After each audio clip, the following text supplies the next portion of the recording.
हमारे साथ दिनेश जोतवानी साहब हैं जो याचिकाकर्ता की तरफ से यहाँ सुप्रीम कोर्ट में आए थे। सर, बहुत सख्त टिप्पणी सुप्रीम कोर्ट की तरफ से और ये भी एक इशारा कि 8 जुलाई को तैयार होकर आए।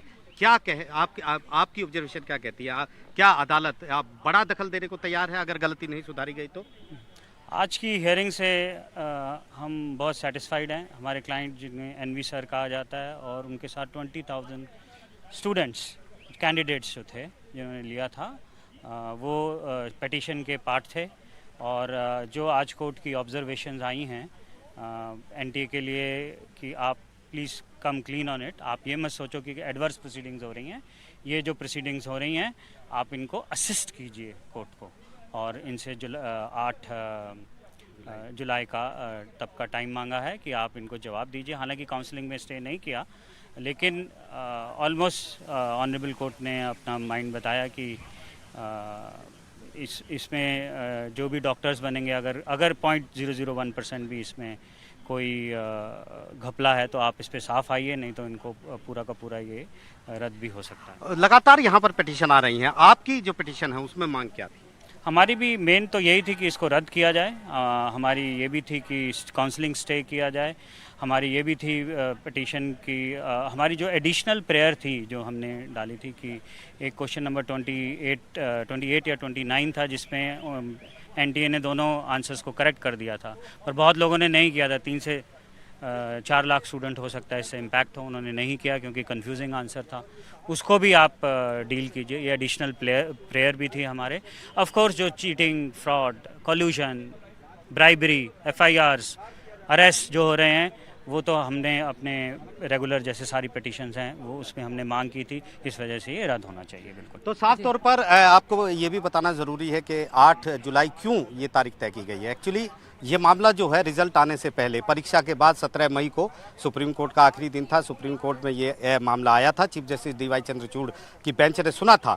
रिजल्ट पर रोक लगाने की मांग थी, लेकिन रोक लगाने से सुप्रीम कोर्ट ने इनकार किया था। कहा था कि ये नेशनल लेवल के एग्जाम है, इस तरह रोक नहीं लगा सकते। लेकिन जब रिजल्ट आया उसके बाद जिस तरीके की एक के बाद एक याचिकाएं यहाँ पर पहुँची हैं, उसके बाद सुप्रीम कोर्ट को लगा कहीं ना कहीं, क्योंकि ग्रेस जो मार्क्स थे वो वापस ले लिए 1563 बच्चों के। खुद केंद्र सरकार ने यहाँ कहा, एनटीए ने उसको समर्थन किया। अब यहाँ पर सुप्रीम कोर्ट को लगा है कि कहीं ना कहीं गलती तो हुई है, गड़बड़ी तो हुई है, लापरवाही तो हुई है, और उसको अगर खुद एनटीए और केंद्र सरकार सुधारे तो ज़्यादा बेहतर होगा। तो ऐसे में 8 जुलाई का दिन काफ़ी अहम है, क्योंकि यहाँ पर मांग जो है वो ये है कि कोर्ट की निगरानी में जो सीबीआई या एसआईटी से इसकी जाँच होनी चाहिए। परीक्षा पूरी नीट यूजी 24 को रद्द किया जाए, नए सिरे से परीक्षा हो, और ये तमाम मामले जो हैं अब सुप्रीम कोर्ट के सामने हैं। काउंसलिंग पर रोक नहीं है, लेकिन सुप्रीम कोर्ट का दखल बराबर इस मामले में है। जी बिल्कुल आशीष, और हम ये भी जानते हैं कि किस तरह से लाखों छात्रों का भविष्य जो है वो इससे जुड़ा हुआ है, और छात्रों ने नाराजगी जाहिर की थी और कहीं ना कहीं उन्होंने अविश्वास जाहिर किया था सरकार के ऊपर। उन्होंने एनटीए के ऊपर खासतौर से कहा था कि ये बड़ा मुद्दा जो है इसमें ग्रेस मार्क्स या टॉपर्स का नहीं है, बड़ा मुद्दा अभी भी पेपर लीक का बना हुआ है। ऐसे में सुप्रीम कोर्ट ने पिछली सुनवाई में जब ये कहा था कि अगर थोड़ी सी भी गुंजाइश लगती है तो हम यहाँ बैठे हैं और हम सब कुछ फिर से पलट भी सकते हैं, तो वहां पर भी सुप्रीम कोर्ट के इशारे साफ थे। जांच में अगर 0.01% भी निकली। जी बिल्कुल, देखिए सुप्रीम कोर्ट बार बार ये कह रहा है कि गलती हुई है उसे सुधारिए। समाज में देखना चाहिए कि अगर थोड़ी सी भी गलती हुई है तो उसका क्या नुकसान हो सकता है, कैसा डॉक्टर समाज में आ सकता है। ये एक बहुत बड़ी टिप्पणी है। लाखों बच्चों ने मेहनत की है, उस मेहनत को भुला नहीं सकते, ये सुप्रीम कोर्ट ने कहा है। तो कहीं ना कहीं सुप्रीम कोर्ट ने साफ किया है, एनटीए को कहा है कि 8 जुलाई को वो तैयार होकर आए, यानी उनको तमाम खुलासे करने पड़ेंगे। पेपर लीक हुआ, उसकी स्टेटस क्या है, अगर वो लीक हुआ तो क्या वो जेन्युइन लीक था, क्या पेपर पहले से किसी गैंग के पास था जो पेपर सोल्व करा रहा था। ये तमाम सवाल हैं। जो लोग गिरफ्तार हुए हैं उनका क्या स्टेटस है, क्योंकि यहाँ पर मांग ये भी है कि जो भी जांच चल रही है उनका स्टेटस भी यहाँ पर सुप्रीम कोर्ट को मांगना चाहिए, जो उन्होंने अभी नहीं किया है।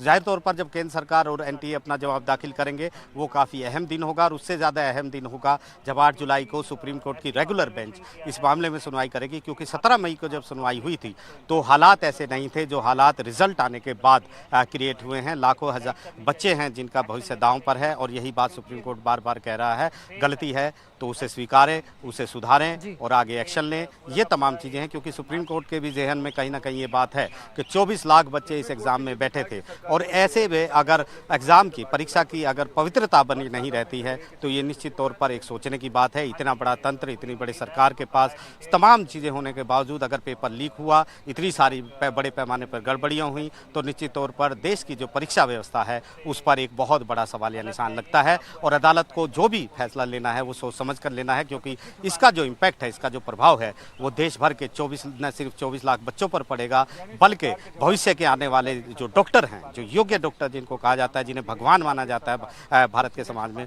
उन पर भी इसका असर पड़ेगा।